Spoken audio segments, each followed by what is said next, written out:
I've got an awesome Halloween yarn haul to share off in today's live stream chat. What's up, everybody? If you're watching live, say hi. Let me know you're here in the comments in the chat. If you're catching the replay, I'm going to be sharing 5 new Halloween yarns that I bought this year from a variety of indie dyed yarn shops. The links to the shops are all in the description box below. And then we'll be chatting some Halloween projects that I'm using Halloween yarn for as well. And then just kind of the rest is going to be chat at the end, just catching up with you guys, what you're working on, any Halloween yarn recommendations that you may have. So let's start with my yarn haul in no particular order. This is almost all from the Halloween indie dyed yarn live stream that I did. I got so excited sharing off all those indie dyed yarns that after that live stream was over, I actually went and purchased a few of my favorites. Halloween yarn is my absolute favorite yarn, and this cardigan that I'm wearing is using fingering weight indie dyed yarns held double all over Sally's side here. So yes, let's get into it. I see you there in the chat. Good morning, Lori. Okay, so let's go ahead and just start with this one. So I showed this one off during the live stream, and I just had to have it. I bounced back and forth on which base I wanted to get this yarn from. So, this colorway died on. So this is the Sheepy Shire. Let me see if I can get that label to show up. The Sheepy Shire hand-dyed yarns. I did purchase, I think, almost all of these yarns off of Etsy. One shop has their own individual website. But I do believe the Sheepy Shire was on Etsy, and this colorway is called Ghost, and it's this gorgeous gray, and it's got some dark, not really speckles, but more like spots.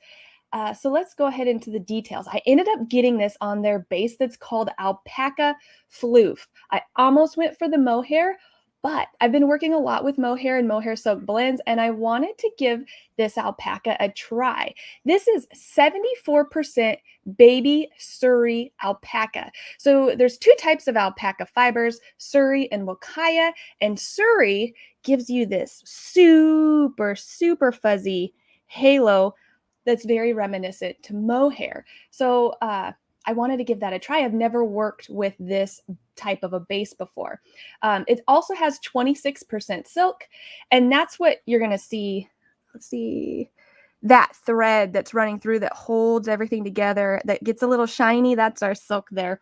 It helps give strength to these very fine, fluffy, delicate fibers. So this base is lace weight. It's 50 grams and 328 yards, which is 300 meters. So not a ton of yardage on here, but if you were to hold it with a thicker yarn, which is probably what I'm going to do, that's going to make your stitches bigger. It's going to take up more space. You're going to get a bigger project out of your yarn. Let's go ahead and open this up real quick. Good morning or good evening for you, Maud. Good evening from Europe. Lacey, hi friends. I'm so happy to be here with you guys. Good morning or afternoon for you, Lacey.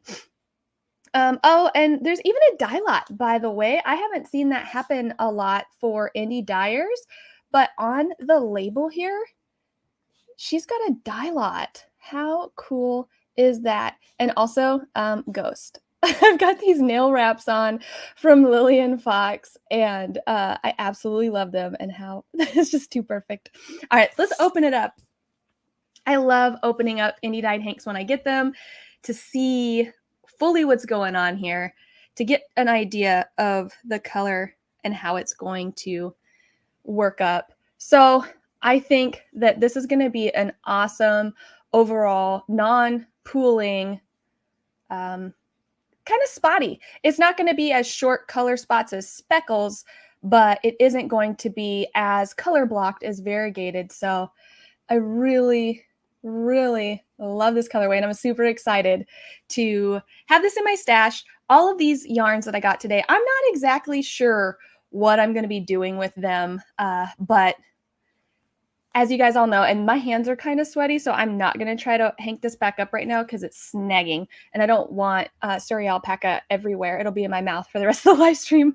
But yeah, I mean, I love having stuff like this in my stash for when inspiration hits or when I'm feeling like I'm losing any sort of inspiration. I start digging in my Halloween yarn. And okay, so it's actually a combo. I have Tim Burton's art collection book. It's like this fat and tall. So whenever like I'm feeling down and like I need some creative energy and inspiration, I pull out that book, I thumb through his art, and then I start digging in my Halloween yarn. So yes, I do love having this yarn in stash. Let's see here. We've got good afternoon from Maine. Good afternoon, Kat. Thanks for joining the live stream. Hi, Lacey.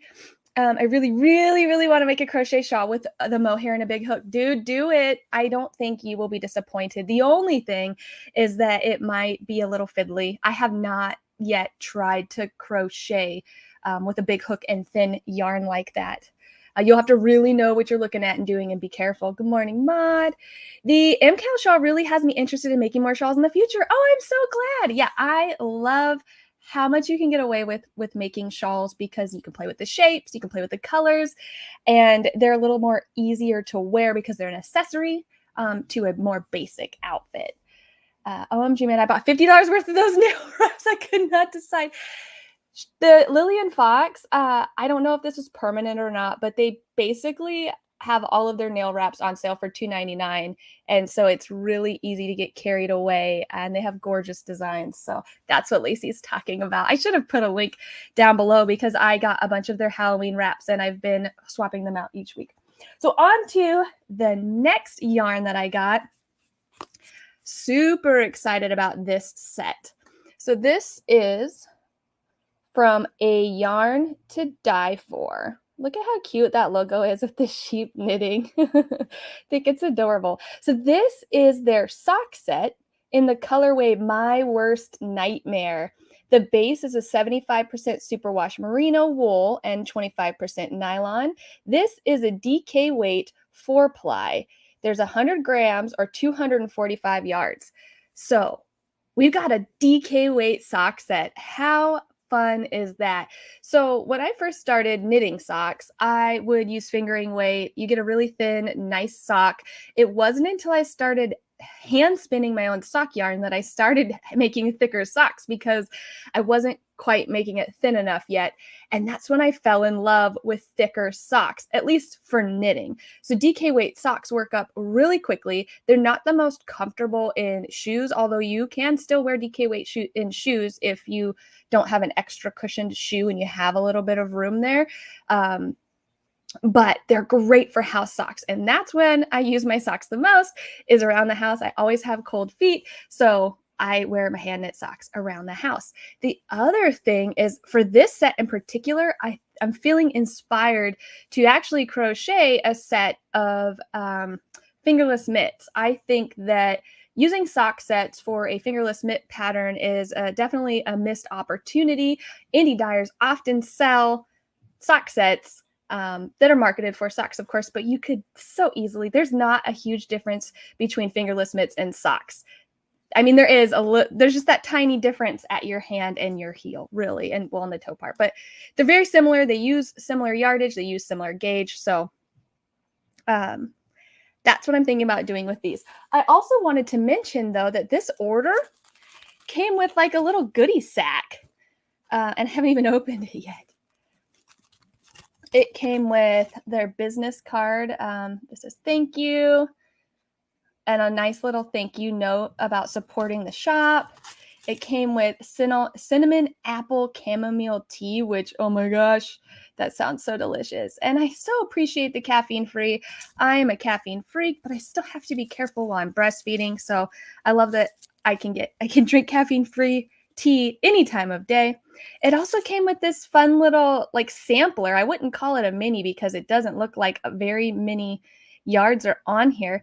This is called Witches Gone Wild on the Pisces base, which looks like a fingering weight. And it's a Halloween colorway that came with the Halloween yarn. How cool is that? It's like this. Let's go ahead and open it up. It's got like white and purple and some orange and green speckles. Oh, it's really pretty.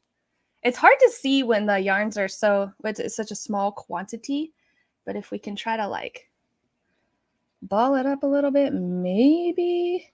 It's very pastel witch colors. Gorgeous. And then there's some candy in here too, some Smarties and some Werthers.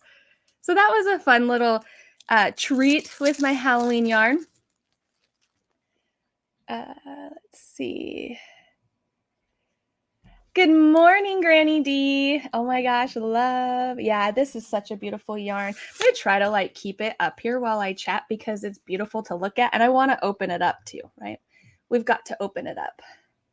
I love, love, love, love, love how saturated this color is and how saturated this black is. Let's see. Do you make your socks on DPNs or circulars? Or, so when I knit my socks, I get second sock syndrome. I don't like to knit the other socks. So when I can do them 2 at a time, that is my preferred method.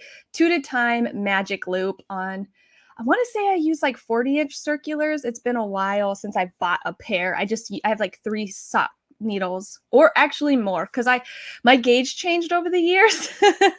At one point I was knitting so loosely, I was knitting my socks on 000 needles, and then I changed the way I hold my yarn and was able to go back to zeros, which is still tiny. It's a 2.0 millimeter knitting needle. Lacey, I've been wanting to make a pair of DK weight crochet socks. I can't find any patterns, and I was wondering how many hakes it would take for DK crochet socks. That is a good question. I do not think that this would be enough for crochet socks. I think this would be enough for knit socks, but crochet socks tend to take quite a bit more, and especially if you have longer feet, then you're going to need, I would get 2 hanks. I think 2 hanks should be enough for a pair of crochet socks, and you'll have a little bit left over. If you were going to do DK socks with contrast, you would need maybe 100 grams, and then 50 grams may be enough. I can't say for sure because I've never actually crocheted DK weight socks. I've only crocheted fingering weight socks, and it took me 150 grams of yarn, and I have a size US 6 woman's foot, well, 6.5.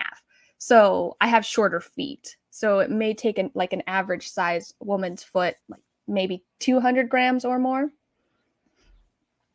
I really love your sweater, Amanda. Did you make it yourself? And if so, is there a pattern that you could share with us, please? And thank you. Of course. So I did crochet this pattern. Well, it's not my pattern, but I crocheted my sweater. This is a pattern from Alt Knots, who has an amazing channel here on YouTube.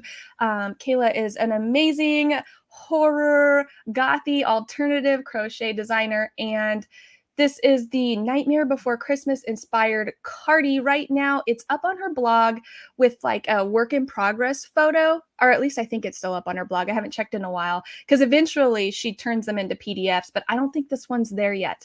I know she's super busy working on new patterns for this Halloween. But yeah, I used her base sweater for this, but because I wanted to use yarn from Stash, I had to modify it in some ways. And then I made a mistake when I took my measurements. Her pattern is based on your measurements and not gauge, which is awesome. So you can use any yarn, but it does mean that you have to take your measurements accurately.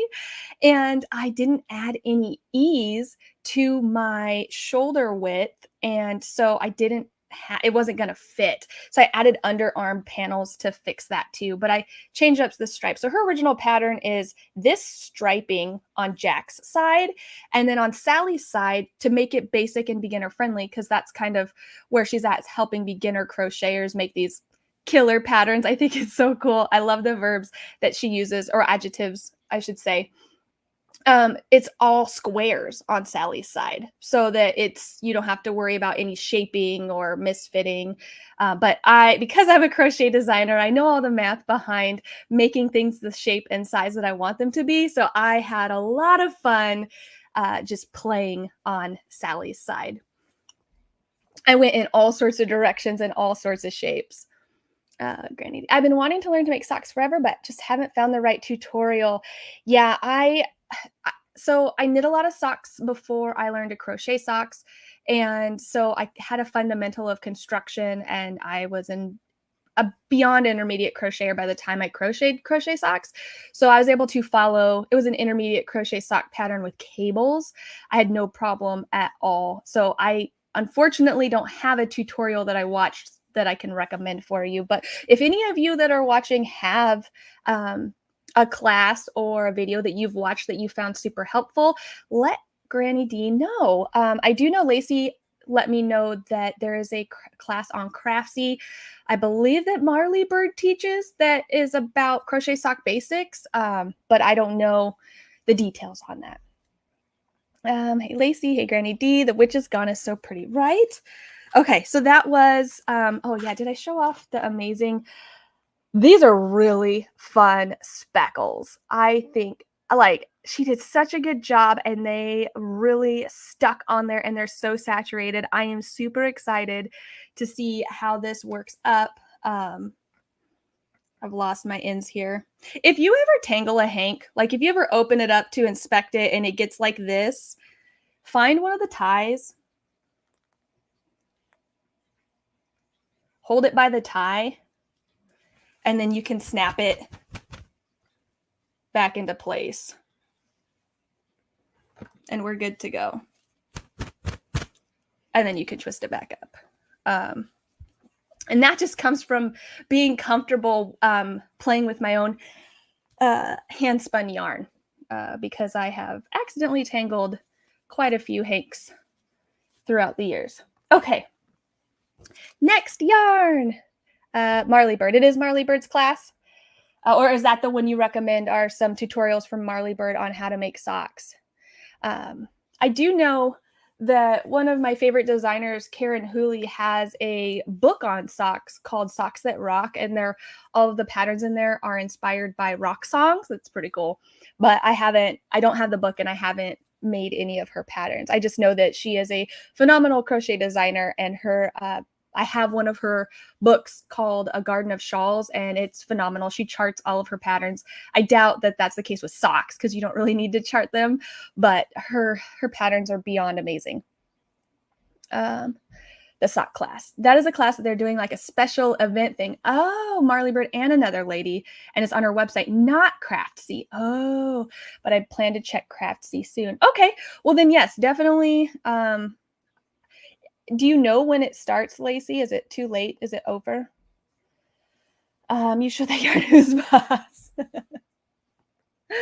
Let's see. I'm just going to let you make my socks for me. Yeah, Lori has a pair of my socks that when my gauge was changing and I hadn't realized it yet, they ended up too big. So if your gauge gets looser over time and you don't recognize that, because once you've made enough socks, you know, okay, this weight yarn with this size hook or needle gives me the perfect gauge. And so I know X number of stitches at that gauge fits my foot. And you kind of start developing your own perfect fit formula over time. But my gauge changed and I don't realize that. And I finished my socks and they were too big. But luckily, they fit Lori. So Lori got a really nice pair of handmade socks that I didn't necessarily knit for her, but it works out, right? I liked Reggie's pattern for socks, J-hook crochet. I didn't know she had a sock pattern. Awesome. I have yet to try one of Reggie's patterns, actually. Marley Bird's the one who teaches how to make socks. Marley Bird's blog. Well, then there you go. The early bird pricing is over. Oh no, you forgot to buy it, but you can still join. Okay, yeah, I might go check that out too, just because it never hurts to just have a good fundamental basis. I know definitely the knitting socks fundamentals, but maybe there's some special things about crochet that I don't know yet. I do have a knitting socks masterclass book that came with the DVD for knitting, but I don't have anything like that for crochet. So on to the next yarn. I just could not resist this one. So this is from Sinful Yarn Co. I think that's Sinful Yarn Co. And my hair's on here, so sorry. And it's a Ghoul Party and the DK weight base, which is 100% superwash merino, 231 yards, 100 grams. So let's open this one up.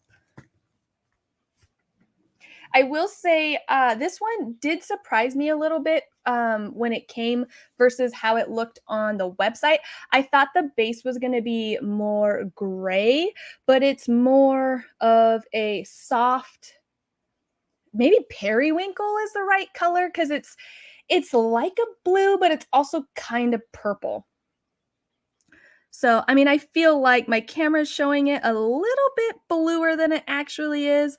Blue is just one of those colors that is really hard to get color accurate because of things like white balance issues on your video camera or your actual camera, but it is this fun semi-solid base with these colorful speckles. There are like these bloody maroon, almost purplish undertone, like wine color, burgundy colored, and then these green speckles in here as well, and then just some dark, what looks like a bluish speckle. It is a Ghoul Party of speckles. It is very like zombie, definitely zombie vibes. And I think that this colorway will work up really fun because of those speckles. Let me look at this here. Yeah, I mean, the speckles are not on the hank. They're not lining up in any particular order. And when you see a color spread up and down and it's not very wide, like that color is only on what? A couple strands next to each other and then it disappears. So that's like kind of how I look at a dyed hank to determine exactly how this is going to work up in the stitches. Like with crochet, something like this is going to last maybe like a stitch or two, depending on the height of your stitch, where in knitting, it's going to go maybe 3 or 4. But it's not going to line up because of the angle and length across the noodles. I always think undyed yarn looks like noodles. So yeah, I think that's going to be so pretty. I have no plan for it. Absolutely no plan. I think this yarn would be fun to pair some matching solids to the speckles. Oh, I love it so much.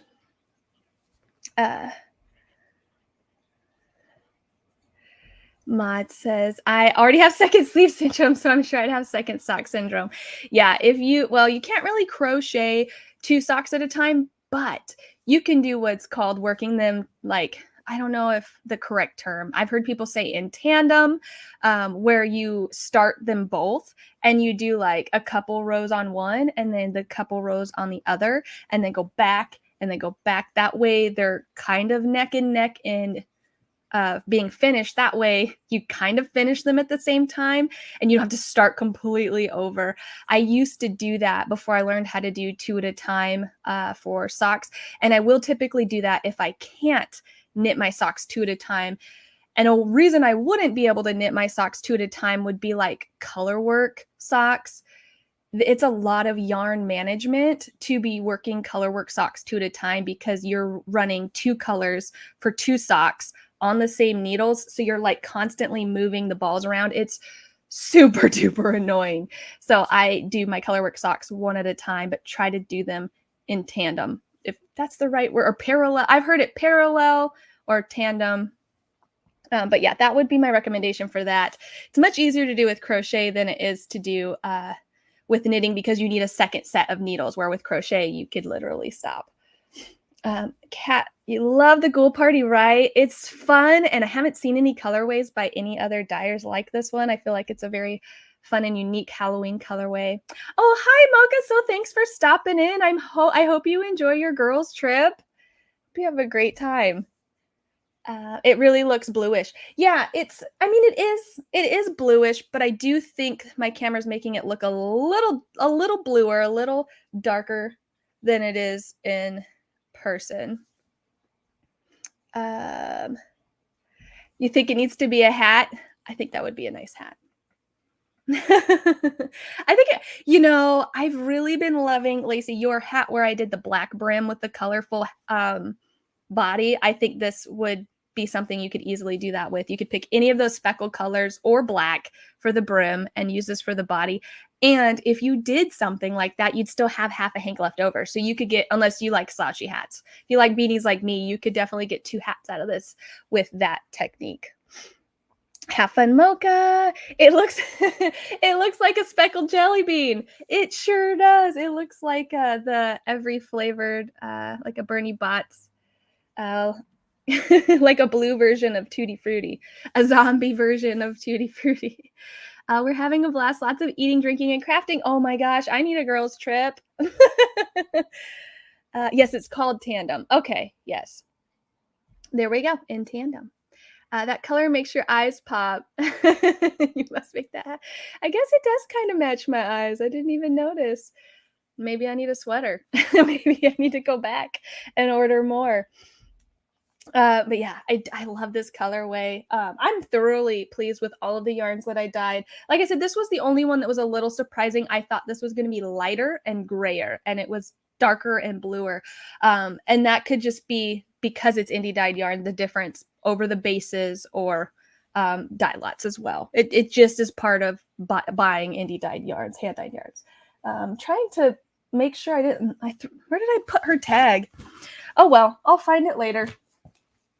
Okay, on to my next yarn that I got. I got another orange. So orange is my favorite color, hands down.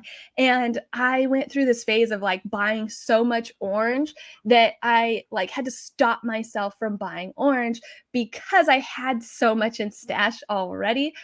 But of course it's like, well, it's not the same orange. It's a different orange, you know, just like it's not the same orange. It's a different orange. They're orange with speckles, but it's a different orange. This has red in it, right? Like now you can really see the difference. This is like a reddy orange that goes into like this almost yellow color, where this one is more of a solid base with speckles. This one is more of a tonal base with speckles. This is where, you know, where we get a little crazy about yarn, right? Because the average person would be like, you bought 2 of the same. And I'm like, no, they're not the same. They're very different. You just don't understand. But yeah, so I used almost all of my orange in stash. So it's orange, but I'm allowing myself to buy orange again. So this one is from Blue Barn Fiber, and this colorway is called Pumpkin Head on her schmoozy base, which is a 75-25 superwash merino nylon. It's 463 yards per 100 grams. Now, if you're someone who hasn't bought a lot of indie dyed yarns, you'll see a lot of the bases, although indie dyers have different names for their base. There's only so many companies that you can bulk order bare yarn from. So often indie dyers are buying from the same sources. So you can pretty much know for the most part what your quality of yarn is going to be. And you might even be able to pick up that like the same bases in your stash if you have enough. You'll be like, oh yeah, obviously these 2 dyers are buying the same base from the same source. But the colors aren't the same. They never are. Look how gorgeous this is. I love this color so much. Let's open it up and see the difference here. I'm always a fan of contrast colored ties. I know they're not as pretty in the hank form, but it makes it so much easier to check and make sure your yarn's not crossing over that tie before you wind it up so it doesn't get tangled. This is so gorgeous. It is like a glowing jack-o'-lantern that's starting to get moldy. Pumpkinhead is a great name for this colorway. I'm like so in love with that red orange burst of color. And I'm typically not, I typically like the yellower orange shades, but because this is this semi-solid like tonal, I think it works perfectly. So let's catch up on the chat. I fully support your need to go back and buy more hanks of Ghoul Party, and it does match your eyes. Thank you. Oh, I don't even like orange, but that is beautiful. I know, isn't it? if you're gonna do something Halloween inspired or something where you need an orange color, this is the way to go. And I love the way that the speckles are done too, because they're not everywhere, right? Like that is a big chunk of no speckles. So I think you might even get some speckle striping going on, especially right here. You can see there are heavy speckles over several strands that are lined up next to each other. And then all of the sudden later in the hank, none. So you would get this very fun kind of striping speckles and then none or very few, right? I think this is going to work up so beautifully. Oh, good morning, VJ. Thanks for joining the live. I love the reddish one and I don't like orange. Well, there you go. That's the secret, I guess, to getting a good orange for non-orange lovers. Let me see. Drool. I love a good orange, especially with a clever name, right? Pumpkinhead all day. I wasn't a huge orange fan, but you changed that in me about 7 years ago. Oh, I'm so glad, Lori. Especially because I feel like orange goes well with your favorite color too, which is like that green color. I think orange goes well with everything, but like the basic traditional Halloween colors is kind of like my happy zone. So orange and green and purple. Even though I know orange's complementary color is blue, I almost never put orange with blue. I did it one time in a hat and I wasn't super impressed. I would rather pair it with green, black, and purple. That part, can we make a public announcement? My dear precious dyers, contrast colors, please, for the ties. I mean, it would be a ton of extra work because they don't put in the ties. Their source does. So it really depends on where they get their yarn from. And I don't know how the manufacturers decide what ties to use. It all depends on their method and processes. The biggest trick is if the manufacturers use a something that's like a different fiber type that is less likely to take dye exactly the same way or at all, like, right, this is most likely used in acid dye, and if you were to use something like cotton, it wouldn't barely affect this at all. But I think this is out of the indie dyers realm of control, nor would I want to ask them to have to put in the extra effort of, I can't imagine how much extra time it would cost to replace all these ties. You figure some indie dyers are popping out hundreds of hanks of yarn, and each hank has at least 2 to 3, sometimes 4 ties on it. Like twisting yarn after it's dyed, I'm sure is enough. We want to give them more time in the dye pots. Oh, so gorgeous. Some people don't like pulling and crochet, so they think they have to use only solids or semi-solids. So not true, Lacey. I could not agree with you more.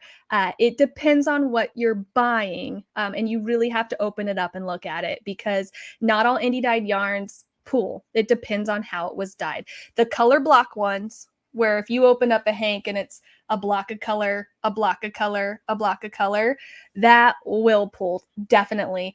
And the ones where even if the line isn't straight across the yarn, if it diagonals across the yarn, that's where you get like those kind of like zigzag pulling yarns or the tiger stripes.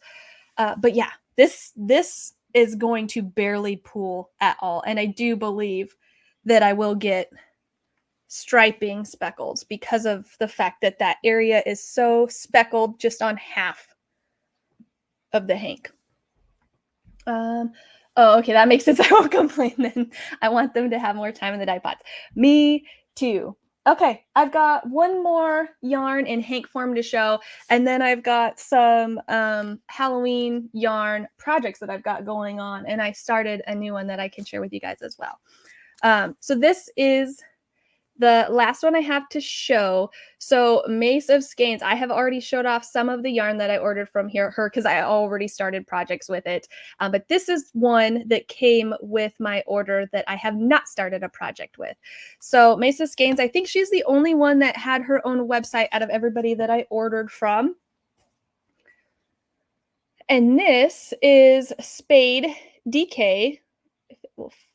I don't know that it will focus, so let me just show you the yarn. So this is spadedk, 75% superwash merino, 25% nylon. There's 245 yards per 100 grams, and this colorway is called Eye of Newt. So I went mostly with DK weight yarn because I have a lot of hand-dyed fingering weight yarn in stash. And after crocheting this sweater using fingering weight yarn held double, I like the way that the DK indie dyed yarn crocheted up. And this is single crochet too, which doesn't necessarily usually have a lot of drape to it. And I still enjoy it in this sweater. So I was like, you know what? I've been messing up by not buying more DK weight yarns. So that's why primarily what I ordered was DK weight, except for those other two. So Eye of Newt. So if you follow Macy on YouTube, she has her own YouTube channel. She will show off her colorways. This is part of her Halloween collection. And when she showed off her colorways for her Halloween and fall collection, she had a hat knit up out of this colorway, and that sold me. I don't know that I would have bought it on its own, but once I saw the hat, I was like, I need this color. It is gorgeous shades of green, and then there are these like red orange speckles throughout that just look so gorgeous. I absolutely love it. And so you can see the way that this one's dyed. There is a chunk here of dark green, but if you flip it over, it's not on the other half of the hank, which means that kind of pooling will only show up for half, and then it won't be on the rest. And of course, half is a rough estimate, but those colors are not saturating all the way through the entire hank, which means that color will not be there all the way through the entire cake. That's another way that you can see how a yarn is going to work up if you're not sure. Once you cake it up, you'll start to notice, you can look from inside to outside or outside to inside and start to see like, oh, there's a lot of this dark color in the middle and not on the outside. And not all indie dyed yarns are dyed the same, and not all of them pool, and not all of them work up the way that you expect them to. I love this colorway so much. So let's see. Oh, I love that. Yeah, I'm not surprised, Lori. This is all of your favorite colors. Well, the greens plus the orange. I think this is so beautiful. And not to mention too, like I'm talking about knitting and crocheting, but you can use gorgeous yarn like this for weaving. Oh, and yarn weaves up even more differently than it knits and crochets up. I think this would be beautiful in a weaving project. That color makes me weak in the knees. Look at those greens and those dark golds, right? I love the way that the dark golds play with the green. They just go so well together. Are you a green lover? Love this colorway. Yeah, I think she nailed it. I love the spooky name, Eye of Newt. I just had to have it. This one, because I loved the hat that she had, I felt like this one would make an amazing hat. And I would be tempted to not put a contrast color on it just because I really liked the way that it knit up. I think this would knit up and crochet up beautifully either way. So yeah, so here's so probably the same supplier, right? Contrast tie, which is really nice. There we go. I missed that other part. But yeah, so those are the Halloween yarns that I got that I did not immediately cake up and work with. I've got so many projects that I've been working on, and I've got patterns that are done that just need to be written and getting out. But because it's spooky season, it's Halloween time, I cast on a lot of the yarns that I received. So I will share that as well. Lacey says, I have plans on a hat with my Eye of Newt too. Yeah, I think that's going to be gorgeous. You are quite the prolific hat maker, and I can't wait to see what you do with yours. So I'll show off the Mace of Skeins Halloween box yarn again. I haven't made any more progress on the shawl, but this is one of the other Halloween color sets that I got. I started doing a multicolored, a shallow triangular shawl. So I haven't worked on it at all, but she dyed these limited edition Halloween boxes. Let's see here. And they came with 5 of her Halloween colorways. And I got the box on her fingering weight base, and I absolutely love it. So I do believe that her Halloween collection is still available. And I know these are already caked up, so I can't show you what they look like in hank form, but they had these very specific color pools that went across the entire hank. And that is why, let me set these down carefully. That is why these ones are pooling. So you can see with the orange colorway that it works up the exact same throughout the entire hank. And in double crochet, you get about, let's go even closer. You get about 4 orange stitches with like 2 darker ones, and it works up that way throughout. About 3 to 4 light stitches with about 2 dark stitches in the middle. And that will continue to do that throughout the entire hank as I'm crocheting here. So when you do get a hand-dyed colorway that has those lines all the way through a hank and it is pooling, you can play a little bit more with those pools. I know that there are patterns specifically for pooling colorways like this one. I just wanted to see what it was going to look like and play with it and have fun. And because this shape is a slow growing shape, that's what's moving the pooling. So they'll line up for quite a bit, and then once you get to a certain number of stitches, they are offset again. Here I'm striping the dark color into it, and the same here. I was striping this black in between, and that's what broke up some of that pooling. So, I mean, those are some things you could do to break up pooling if you wanted to, is stripe it with another color. Another thing would be to make something that changes drastically in stitch count, like a more lace work, but you might lose some of the details.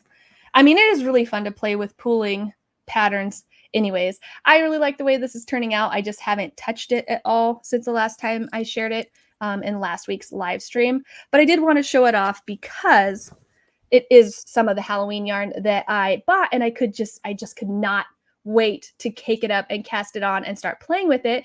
This set was 5 50-gram hanks of yarn. So I will get a decent sized crochet shawl out of it, which is why I'm going for the shallow triangular shape. I wanted it to be more like a scarf and less like a shawl, because I think once it's finished and these colors are wrapped around, I think they're going to look so cool, like Halloween speckled greatness.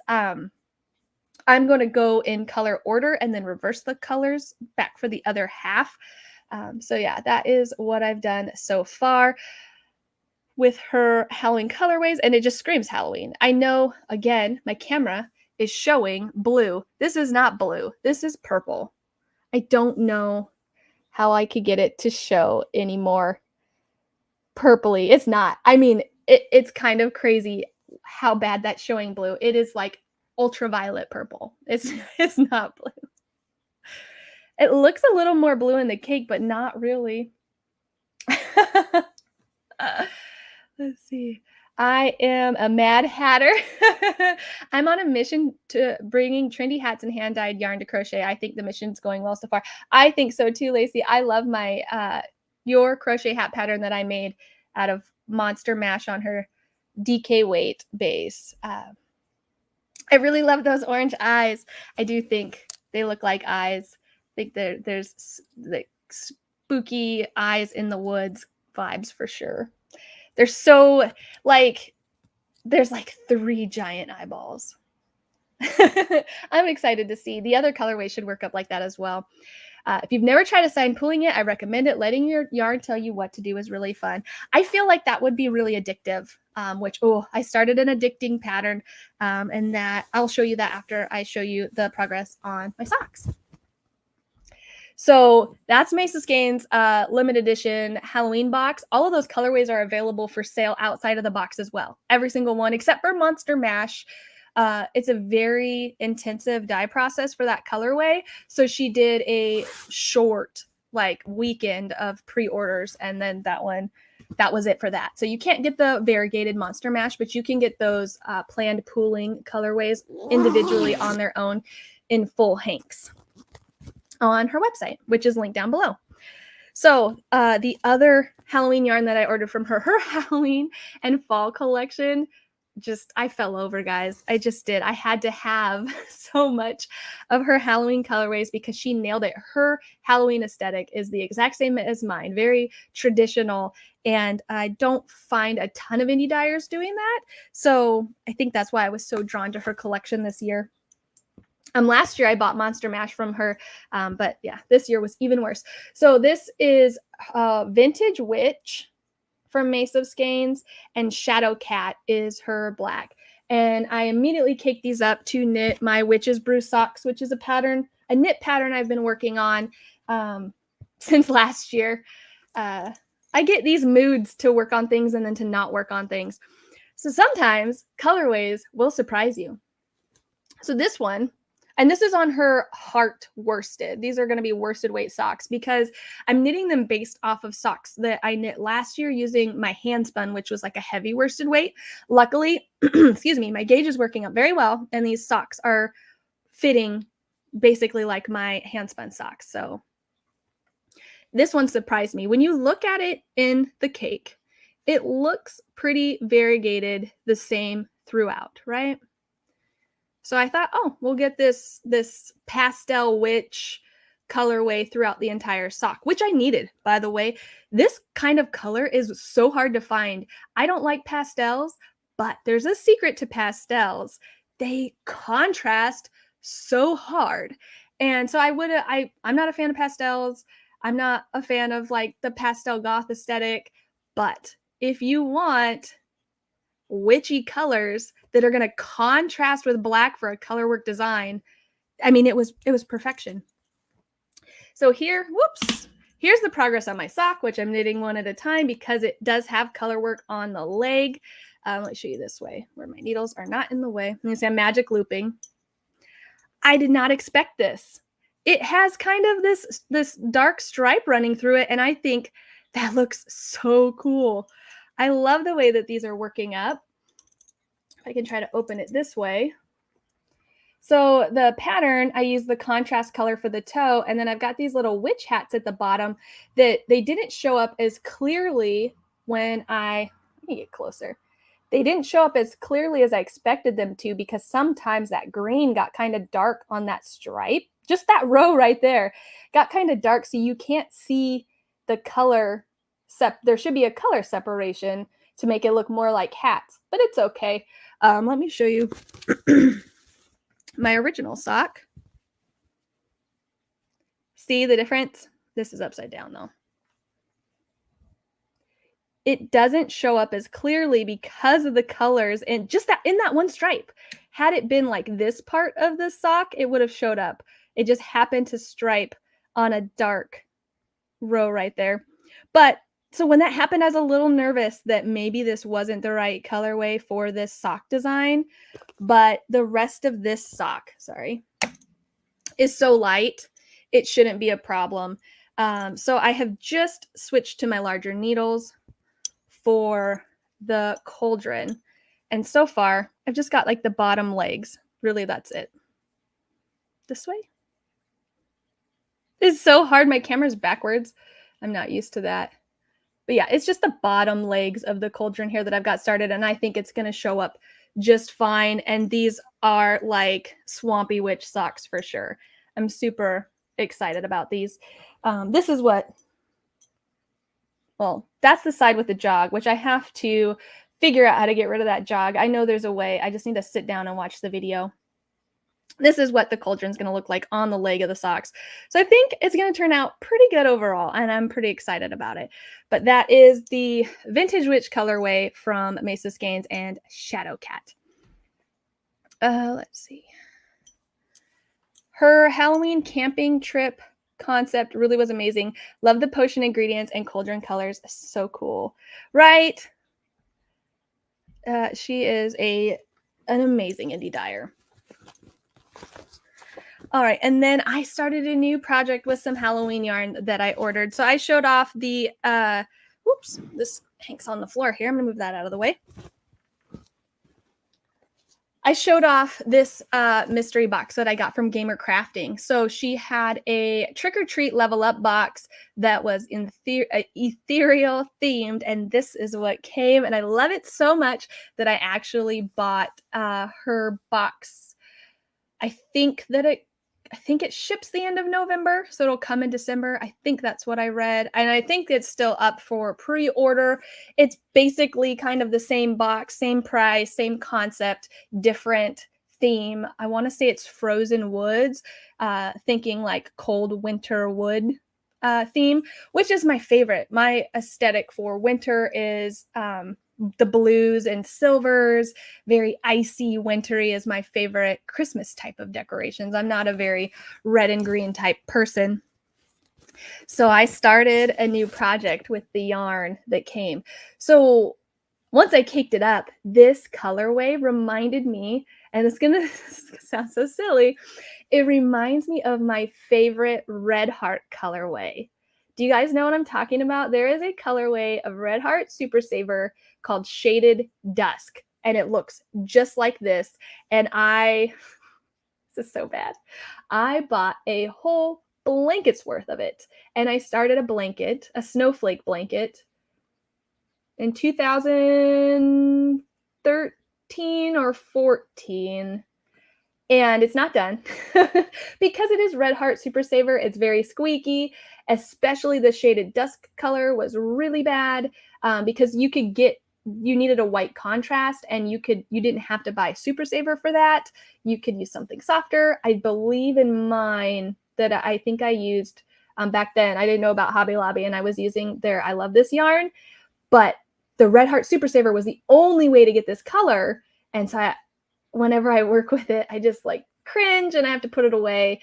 It is so close to done. I should pull it out and finish it, but I just don't. So what have I done instead? I've started a nice snowflake pattern instead. So this base, I love, by the way. So Gamer Crafting is in the UK, and so they're more likely to have a different base than the US indie dyers. I don't know 100% for that, but I haven't come across any other indie dyers using this base. This is 100% Blueface Leicester wool, which is a little toothier. It's not scratchy. It just is a little rougher than a merino wool, but I still like it. I still think it's next to skin soft for me. I don't have a wool sensitivity. And this colorway, they named it, If You've Got It, Haunt It. There's 226 meters and 100 grams of DK yarn. I do believe this colorway was specific to the box, though. I don't think this is one that you can get outside of the box.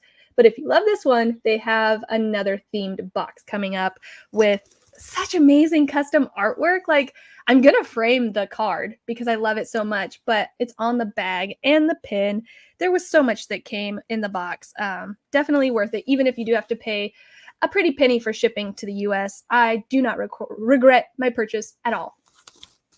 So I am pairing this yarn with this yarn, which you also can't get a hold of. So this is like my big super teaser, I guess. This yarn, of course, it made me all fuzzy. This yarn is a discontinued yarn from Haiku. It's called Haiku Tiara. It is a acrylic nylon wool mohair blend. So it does have a little bit of a fuzz to it. And it has beads and sequins running throughout it. Because this yarn is discontinued, you can't get the white color anymore. I do know that there are some places you can still get Tiara on super discount, but they're only in the bright colors. I know Maker's Mercantile, last I checked, was selling this yarn for $10 a hank, which originally it was like $30. So it's a massive deal. And I think it's so expensive because of the beads and sequins in it. That is a manufacturing time suck. But they only have like brown, orange, and red left.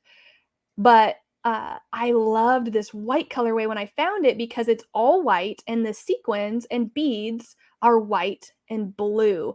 And immediately when I found this yarn, I thought, ooh, snowflake. It actually inspired me for an idea to make a snowflake shawl, but back then I didn't have the skills to make the snowflake shawl. Now I'm thinking I might be ready to actually design that shawl but I won't be able to use this yarn because it's discontinued. So I'll have to find a new yarn and go from there. But yeah, maybe next winter, snowflake shawl. But for now, I'm following somebody else's pattern. So SixL Design has amazing mosaic crochet patterns. You may have seen, I shared on Instagram that she ran into some problems. People had notified her that her patterns were being distributed on those pattern sharing websites for free, even though her patterns are paid for. And it's just such a pain to try to get those things down. And it's literally stealing from artists. No, you can't copyright a design, but you can copyright your PDF pattern. And it is illegal to share it with people for free, to print more than, to print and share it. That's illegal. That is, you can't do that. And it's really no different than like LimeWire was to music, that these websites are to patterns. But it's very unfortunate. And I really like to support indie designers because they come up with amazing patterns, and getting paid for that is what makes it so that they can keep doing it. So after I saw that, I finally pulled the trigger and bought some of her patterns that I've been wanting to buy, because I'm like, you know what? Hopefully this will lift her spirits and make her a little bit happier. And I can, try to combat all the theft that she's experiencing. And I've been wanting to learn how to do mosaic crochet. So I got snowflakes. And this part of the pattern doesn't have any, it doesn't give the pattern away at all. So yeah, I bought her snowflakes mosaics pattern, as well as, I didn't print the other one, but I got a Halloween pattern pack. For the month of October, she is having 20% off her pattern packs, and she threw in like the mini skulls mosaic crochet pattern for free. So I got the one that came with Jack, which is the pumpkin head, the skeleton, the full skeleton, and then it also came with the mini skulls. So for that pattern pack and the snowflakes pattern, it was $10, which I still think is an amazing deal. It's 4 charts. And once you get comfortable, you can start inserting these into other patterns. She, in her pattern, has it set up on how you can make a pillow, but she also has it written out, the repeats and how to repeat it so that you could insert it into anything. I decided to insert mine into a cowl. So here are the beginning rows of my cowl. And this is my first time doing mosaic crochet, and it is so much fun. Like, I don't know if you guys have done, and she specifically says this is called overlay mosaic crochet. And because I'm not familiar with mosaic crochet in general, I don't really fully understand what that means, but this is overlay mosaic crochet, and it was a little bit of a learning curve, but she has a tutorial on her blog, as well as video tutorials, as well as picture tutorials in the pattern. There is no way that you would struggle to learn this concept, or like not have access to the resources. It's more of just taking those baby steps of like, okay, I'm working this is the backside. I'm working one color per row at a time. And my single crochets are always in the top back loop, and my double crochets are always in the leftover loop from the row below. Like, once you know the rules, it makes following the chart easier. And the chart is colored, but you don't follow the colors. You follow whether there's a symbol in the box or not. And so once you get used to how to read that, this is addicting. This is so addicting. I started it yesterday, and this is all I want to work on. It is so much fun. And I really love the way that this, if you've got it, haunt it, is working up in the background, and the way the tiara is just these gentle snowflakes in the front. You can only see a couple, like partial snowflakes here, because it takes a few rows for the design to start showing up. You have 2 setup rows at the beginning, and I just kept going, am I doing this wrong? Because this doesn't look right. And especially after the first 2 rows, I was like, oh, I think I could be doing something wrong. But I just trusted the pattern, trusted what was written, and it works. So that is my advice. If you've never tried it before, it's definitely not for beginners. I would say it, like, if you consider yourself an adventurous beginner, you've done some things that are more than completely basic, you could adventure off into doing this. The only thing is, you have to know what your stitches look like and know where your stitches go. Like for sure, you can't question that at all.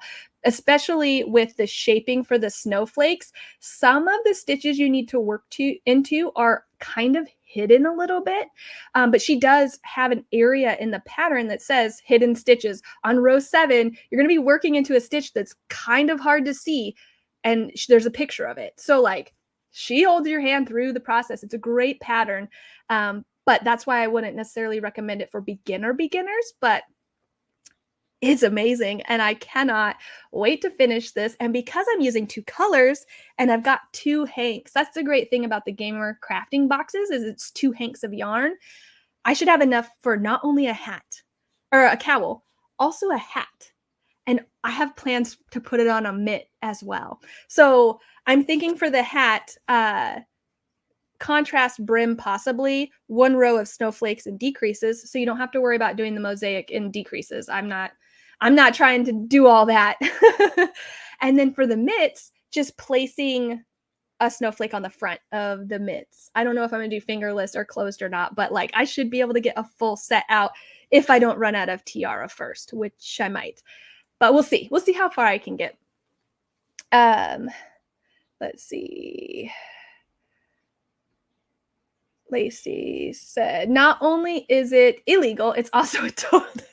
It is. It's not nice. Like, I know that it's hard. It can be hard to budget for yarns and patterns, but sometimes not until you are actually designing your own patterns do you realize just how much work designers put into it. It's one thing to make up your own pattern. It's another to be able to write it in a way that other people can unmistakably follow it. It is, and then also market it so that people can find it. That's half the battle. And then once your marketing's on point and people find your stuff, then they start sharing it for free. It's a battle. That designer is so good. I'm going to go pick up a pattern pack too. I love buying patterns when someone needs a pick-me-up. Yeah, that was, I am definitely the type of person when indie designers are like, I need new brakes in my car, I'm running a sale. I'm like, yep, let's go grab it. I mean, even as a designer, even as someone who can design my own patterns, I still like supporting and making designs from other people. It's fun to see other people's pattern writing styles. It's fun to see their own designing styles and learn a new technique sometimes. I really enjoy still making other people's patterns as well as designing my own. That's going to be so cool once it's done right. And let me go ahead and throw it on, because here's the thing that I was a little concerned about. Mosaic crochet is kind of thick, because on the double crochets are always worked into the row below. So it kind of is double thick in that area. I thought, oh, this is going to be too stiff and like a standing on its own cowl. But because I'm using natural fibers, which is why they're my favorite, this cowl, it has some drape and it's not even blocked yet. Like, it is going to be the most perfect winter cowl. I'm so excited. You can see those snowflakes showing up. You guys. I will say it is a little bigger than I originally intended on making it as far as circumference, because the motif is so wide. I either had to take out a complete motif or add more, and down one snowflake is just too small. So yeah, and I will take notes on my Ravelry project page of stitch count, so that if anyone wanted to make this themselves, they could get the pattern and then use my stitch count to turn it into a cowl, because there's like some descriptions on how you could insert it, but not completely. And also, the other thing I should mention is working overlay mosaic crochet is different whether you're working in the round or working flat. So when you're working flat, let me go here. When you're working flat, you begin every row from the right side. So you're fastening off your yarn every row, which is why I knew I wanted to make things in the round, like a cowl and a hat and mittens, because instead of having to fasten off, since you're working the round, you're always starting on the same side. All I have to do is carry up my colors on the inside. You can barely even tell that I'm just carrying the colors up. Right now I'm working with white, so you can see my other yarn is just waiting at the beginning of the round for me to pick up for the next row. there is like a little bit of a seam going on. If you pull your slip stitches really tight, it isn't as noticeable. And the variegated colorway is hiding that just a bit. I would say it would be more helpful if you were doing mosaic crochet for the first time to use 2 solid color yarns. There are some areas in my variegated that get kind of white, which has tripped me up a little bit, but I think I finally caught on, and I'm zooming and I'm loving this so much. This is SixL Design. I don't think I linked her down below, but you can find her on all social media. She's on YouTube, she's on Instagram, she's got her own website, SixL, SixL Design. Right here. SixLDesign.com. Oh, I moved it right as it focused. There we go. SixLDesign.com. See, they're following me on Instagram. So, yes. Oh, hello. Thank you for joining the live stream this morning. Hello, hello. Just some chat. That cowl is going to be beautiful. Thank you. Yeah, I really like the way that it's turning out, and I'm so excited and so happy. And then with the Halloween pack that I bought, I plan to do a cardigan and put those motifs inside the cardigan. I haven't quite figured out how that's going to work yet, because flat is more difficult than in the round, and I don't really want to have to deal with all those tails. So I still need to think more about how exactly I'm going to do it, but I'm hooked and I need a cardigan. Let's see. Hi, hello, hi. Amanda, is it warm? Oh yeah, it's so warm. So this is BFL, and wool's kind of warm already, and then the tiara is an acrylic nylon wool blend. The mosaic crochet, excuse me, it would be super warm. I'm sorry, I'm so blown out. Will be super warm for a hat or cowl, because it does double up and thicken. You just might want to maybe go up a hook size or 2 to help get some of that drape. But yeah, it's very winter for being a Halloween yarn, and a haunting yarn. I kind of took it the winter direction, but I'm loving it. The cowl set is going to be beautiful. Thank you, Lacey. I think so too. VJ, allergies are getting to me, but I'm good. Oh, I'm so sorry to hear that. Allergies are so annoying. I know I have hay fever, so mine hit me harder in the spring than the winter, but still, I am sorry to hear that you're dealing with allergies. Granny D, praying for you. Feel better soon. SixL Home. What does that mean, SixL Home? I love. Oh, SixL Home is her name on Etsy. Okay, well then there you go. If you want to purchase on Etsy instead of Ravelry, that is where you go on Etsy. Thank you, Mod. Gosh, Etsy kills me, guys. Their fees, ridiculous. Absolutely ridiculous. I was watching someone on TikTok and they posted a video about how they actually lost money on a sale because of the way that the pricing and the fees and the shipping turned out. They lost money, which I know is partially their fault, but it is an eye indicator to the fact that Etsy takes massive cuts out of your sales. I primarily have been selling my handspun dog fur yarn on Etsy, and they take like 20% of my total sale. And those sales are like $220 or more. They're knocking, like, they get $20 off of that sale. And my partner David was like, you've been selling to the same person for these dog fur orders for a while. Why don't you just like take payment separately where Etsy doesn't take all the sales? Because Etsy isn't actually getting you those sales. You got them yourself. And that's the thing that's frustrating. The benefit to selling on Etsy is that they have their own marketing, and that's how they justify taking those cuts out of your sales. But more often than not, I'm finding more frequently, or at least for me, you can see in your analytics on digitally anywheres where people are coming from. And like 50% of my traffic is direct from my links. So it's frustrating that they take so much of your sale. I don't sell a lot of my patterns on Etsy, so I don't know what their fees look like compared to things like hosting it yourself or on Ravelry, but I'm so frustrated with Etsy. I've only ever done one overlay mosaic crochet project, but I totally understand the obsession. Would the same effect of lighter weight yarn be true of improving drape? So when it comes to drape, you can try to go up in hook size. Any whatever yarn you're using, you can try to go up in hook size. It's going to make your stitches looser and floppier, right? When you go super down into a small hook size with a fatter yarn, it's tight and it's dense and it's heavy, but there's only so loose that you can go before, especially with crochet, before you start getting massive gaps in between your stitches. And for something like overlay mosaic crochet, if your gauge is too loose, you won't get as clean and as crisp color changes because it's going to be loose and open and possibly a little see through that stitch that's meant to cover up the color behind it.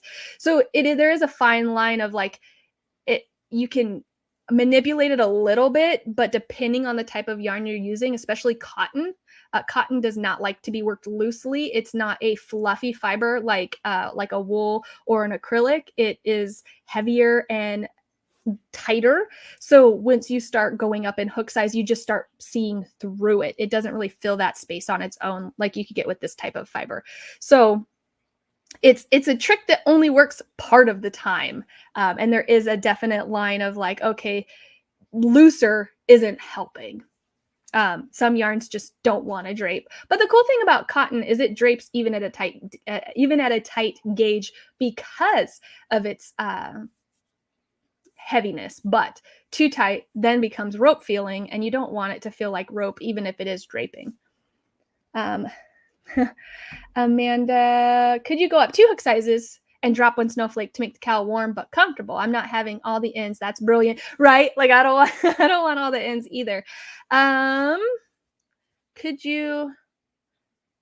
Well, so I'm trying to understand what you mean. Go up 2 hook sizes, which is going to make it even drapier, which I'm happy with the drape that I have on this one.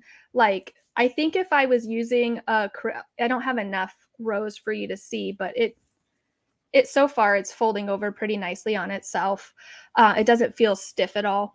But if you use something like that's lighter and typically holds its shape, like acrylic is lighter and holds its shape well, you could try going up 2 hook sizes to help that drape a little bit more. But I don't know if dropping a snowflake would make it warmer, because these snowflakes are what doubles up the fabric to make it warm.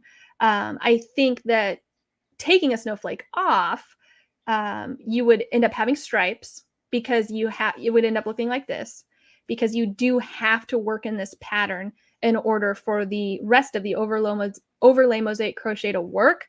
But then it would be a little bit thinner in that area, which I think would be the opposite of what you're looking for. So I think if you wanted it to be warmer, my suggestion would be to just use thicker yarn and end up doing less repeats. Or you could make a separate lining and seam the 2 together. Oh my gosh, how great would that be if you had a faux fur lining, like a white faux fur lining? Oh, it'd be so warm and soft and fuzzy and cute. Even if you added like the faux fur border, it would look like super snowflakey and wintry and warm. I think that would be great. OMG, Mandy, you can sell it on your website. Sell what on my website?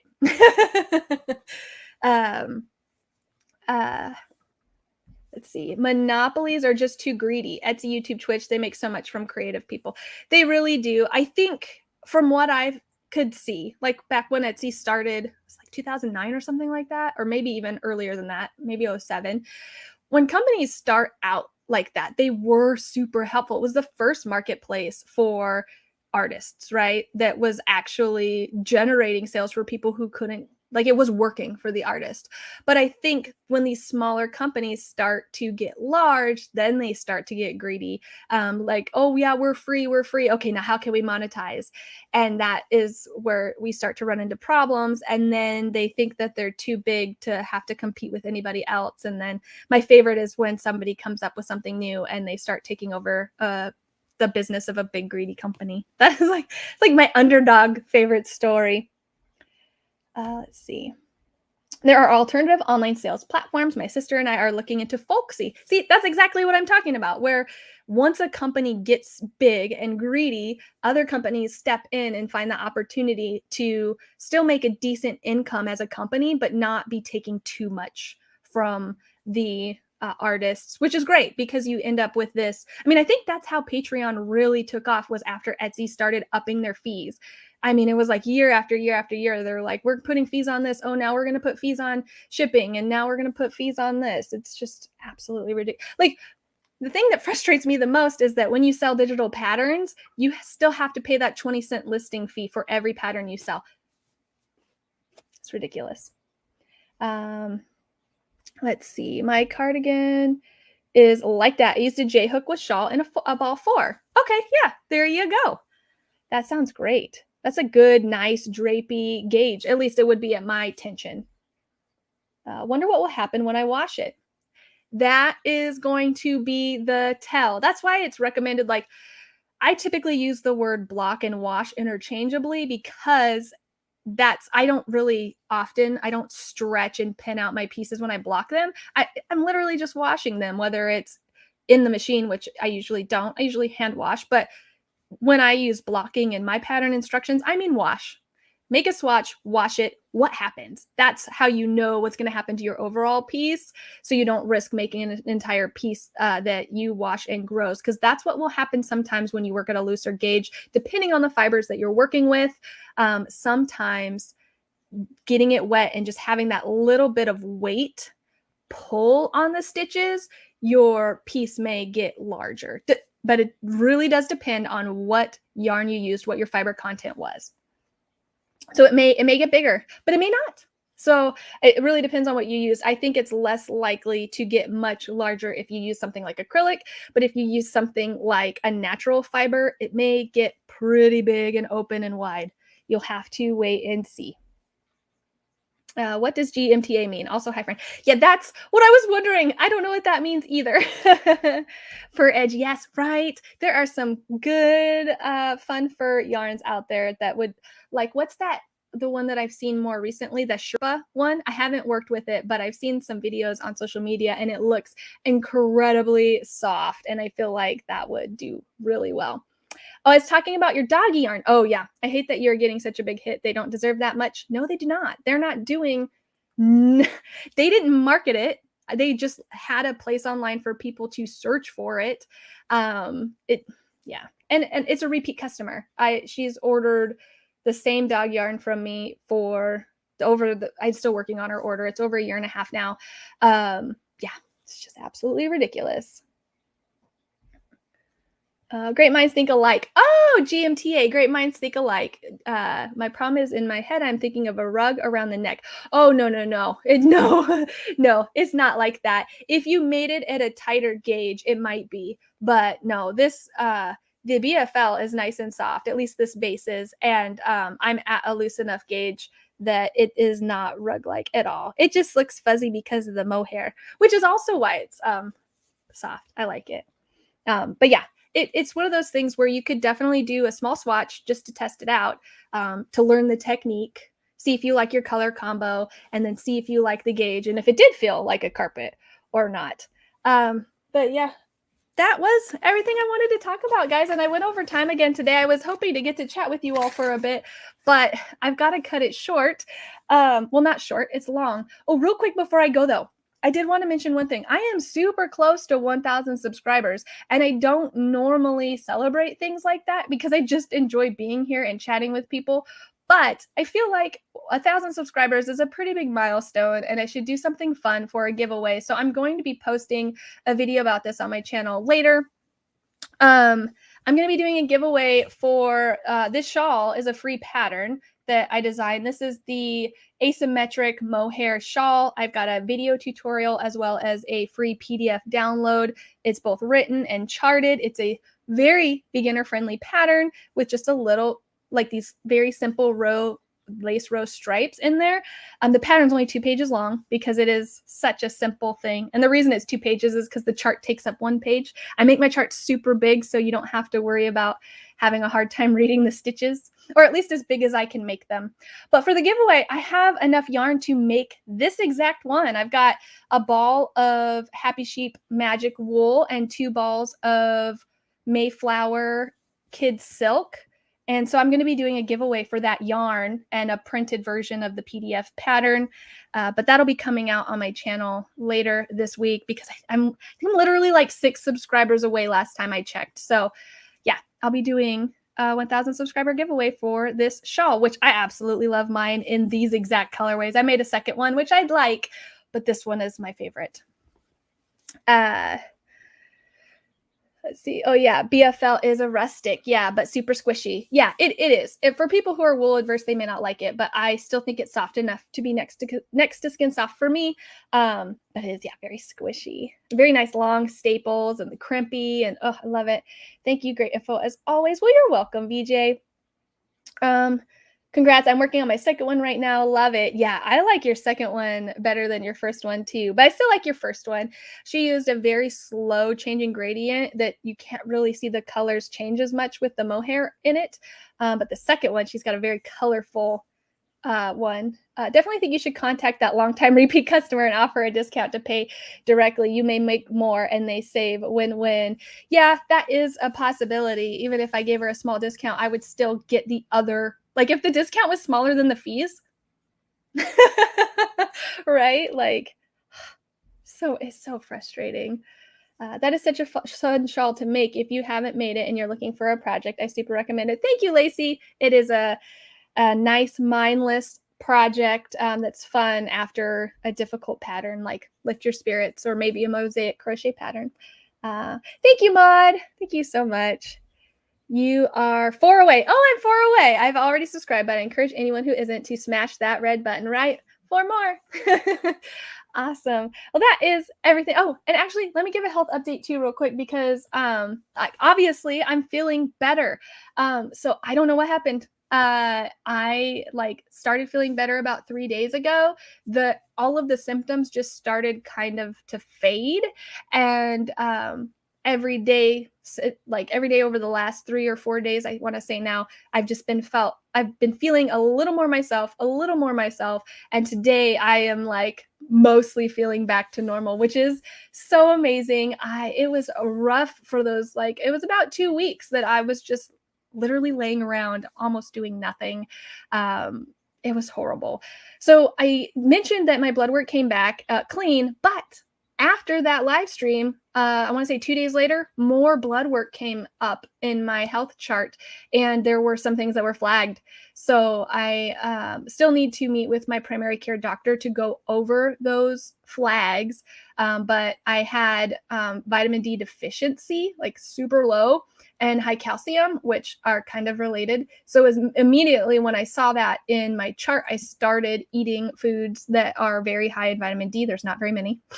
So I was eating a lot of salmon, eggs, mushrooms, until I could get my hands on a supplement, which isn't the best. Like the best is to get it in your food and by the sun, which I live in Washington, so that's like a struggle already. But so I don't know if getting that vitamin D in my system has helped. I don't know if it's been some other things as well, like women health. So we will see, but I'm just happy to report I'm feeling back to normal and I'm taking it easy. I'm not just jumping right back into working like super fast and hard. But yeah, I wanted to give you guys an update since you saw me like pretty low these last 2 weeks. Let's see. Maud was gonna say you are more bubbly and not wearing glasses. So happy to hear. Yes, this is the first time I put on makeup since since everything happened, and the first time I put in contacts since I had the vision issues. It could potentially just be all migraine related, or potentially from the high calcium that was caused by vitamin D deficiency. I don't know. I'm going to find out what my doctor says when I talk to him in a couple weeks, and just hopefully this doesn't come back. And hopefully that's not really anything like crazy underlying. I think it was definitely the donuts that made you feel better. Oh, thank you, Lacey. Lacey gifted me and my family Halloween donuts from Krispy Kreme, which were so freaking cute. We took a trip up there to go pick them out, and they were delicious. And it could have definitely been the donuts. Thank you, Lacey. All right, I'm going to go. I am like way over. Thank you all for joining me in the live stream today. I hope you enjoyed the Halloween haul, and I hope you're feeling inspired to continue crafting or start something new or finish something old. And until next time, guys, happy crafting.